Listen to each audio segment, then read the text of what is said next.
शादी हुई नहीं थी, मैंने तो ब्रह्मचर्य की शपथ तो नहीं खाई थी ना।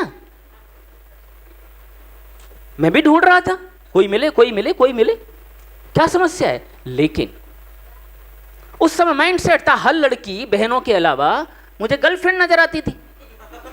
माइंडसेट, हेलो समझिए, माइंडसेट।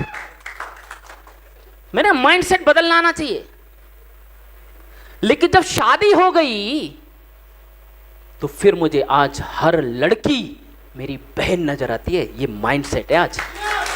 हर लड़की, हर महिला, यहां का खेल है, यहां का है पूरा खेल।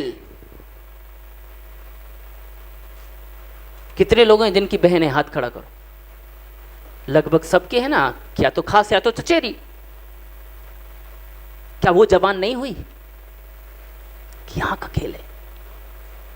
एक लड़की जिसको हम बहन कहते हैं, उसकी उम्र भी 18 साल, षोडशी, ये षोडशी बोलते हैं ना, 16 साल।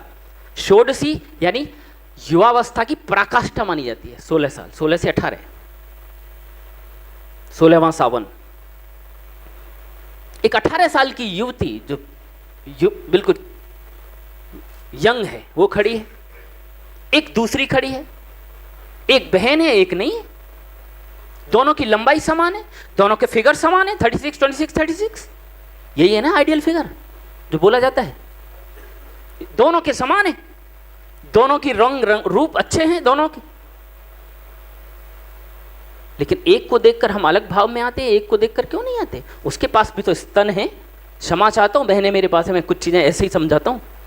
उसके पास भी वही स्तन है, उसके पास भी वही अधर हैं जिनको देखकर हम पागल हो जाते हैं। उसके पास भी वही मृगनयनी जैसी आंखें हैं, उसके पास भी वो सब कुछ है जो अपोजिट में होना चाहिए। लेकिन उसको देखकर वो भाव क्यों नहीं आते? वो मेरी बहन है, ये अंदर तक चला गया है। ऐसे ही महिलाओं के प्रति ये दृष्टिकोण बन गया तो रेप रुक जाएंगे। ये दृष्टिकोण बन गया। मेरे देश में महिलाएं पूजनीय थी, पूजनीय। साल में 18 दिन पूछते हैं हम, 2 बार नवरात्रि आती है। लेकिन नवरात्रि को भी नाचने के अलावा भूल गए उसका असली मकसद। बस रात को नाचना है, गरबा करना है, लफड़ा करना है। फिर देवियों की तरह पूजते हैं महिलाओं को। इसलिए कैमरा नहीं थे, ताले नहीं थे, तो भी चोरियां नहीं थी। मेरे देश में पुलिस नहीं थी, सेना थी। समझ में आ रहा है? सेना, पुलिस की जरूरत ही नहीं पड़ती थी। सेना थी केवल राज्य बढ़ाने के लिए और राज्य की सुरक्षा के लिए दुश्मनों से। प्रशासन नहीं था क्योंकि चोरियां नहीं थी, रेप नहीं थे। कुछ घटनाएं होती थी, उनको पकड़ के राजा के सामने आ जाते थे वो सीधा, हाँ जी बोलो, इसने ये किया, इसको सर्फी दी थी, ये मुकर गया है। राजा तुरंत एक हियरिंग में मामला खत्म था। साला ये नहीं लोअर कोर्ट, फलाना कोर्ट, और फिर ठिकाना कोर्ट, फिर 1 सदस्यीय सुप्रीम कोर्ट, फिर 3 सदस्यीय। साला दुनिया ने देखा खुलेआम निर्भया के साथ क्या हुआ। जिनको पकड़ा उन्होंने भी मान लिया हाँ हुआ। दुनिया ने देखा तो भी साला 10, 12, 15 साल खींच गए। क्या कानून व्यवस्था है?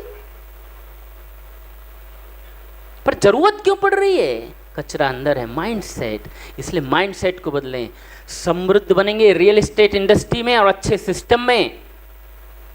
मैं जहां तक अभी मिला हूं और समझा हूं मनीष सर को, कि वो जिस भाव के साथ बढ़ रहे हैं, क्योंकि आपकी परीक्षा 2 जगह होती है, जब फेल होते हैं और जब पैसा आ जाता है। जब पैसा नहीं है, पैसे का अभाव में भी आपकी परीक्षा है, और पैसा जब खूब आ जाए तब भी आपकी परीक्षा है।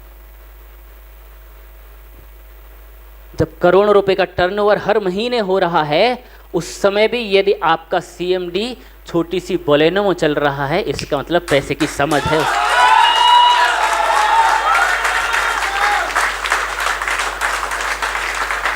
जब आपके अकाउंट में करोड़ों का टर्नओवर घूमता है ना, तो फिर आपको फोन करने की जरूरत नहीं होती। वहां से फोन आते हैं, शायद खुद दे दें, खुद दे जाए, घर पे खड़ा कर दें। फिर आपका कोई नहीं पूछता। वो बैंक वाले, वो नंबर ऐसे वायरल होता है, फलाने बैंक से आ रहा है, ढिकाने बैंक से है, सर इतना लोन कर दें, इतना कर दें, आपका क्रेडिट कार्ड बना दें, प्लेटिनम का बाप बना दें। उस समय आप संभले हुए हैं क्या? तो आप रियल एस्टेट इंडस्ट्री में, अच्छी कंपनी में, रियल एस्टेट इंडस्ट्री में अच्छी कंपनी के साथ यदि आप हैं, यदि आप लगे रहोगे, टिके रहोगे, थोड़ा दौड़ते भी रहोगे ना, जैसे दौड़े थे ना अभी, केवल दौड़ते रहना, टिके रहना, थोड़ा थोड़ा कुचुर पुचुर करते रहना, तो यदि आप 5 साल टिके रहोगे तो एक भी ऐसा नहीं होगा जो करोड़पति नहीं बनेगा। ये तो होगा।